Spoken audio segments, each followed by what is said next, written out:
আসরটা দারুণভাবেই শুরু করেছিল আর্জেন্টিনার ক্লাব রিভার প্লেট। প্রথম 2 ম্যাচে 4 পয়েন্ট নিয়ে ফিফা ক্লাব বিশ্বকাপে শেষ 16তে ওঠার দৌড়ে এগিয়েছিল তারা, তবে শেষ ম্যাচে ছন্দপতন। ইতালির ক্লাব ইন্টার মিলানের কাছে হেরে আসর থেকে বিদায় নিতে হলো তাদের। সিয়েটেলের লুমেল ফিল্ডে বাংলাদেশ সময় বৃহস্পতিবার সকালে ইন্টার মিলানের কাছে 2-0 গোলে হেরে যায় রিভার প্লেট। ম্যাচে 2 গোলের হজমের পাশাপাশি ক্লাবটির 2 ফুটবলার লাল কার্ডও দেখেছে।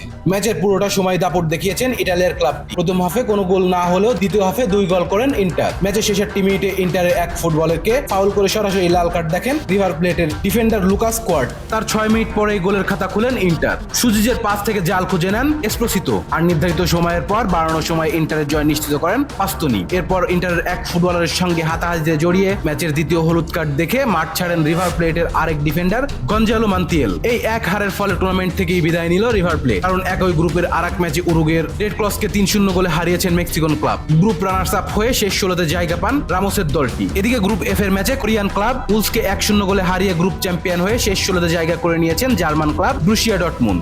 এক গ্রুপে রানার্স আপ হয়ে শেষ 16তে টিকিট কেটেছেন ব্রাজিলিয়ান দল Fluminense. Rezwan Islam, B sports. Please subscribe our channel to get more information about Cricket World.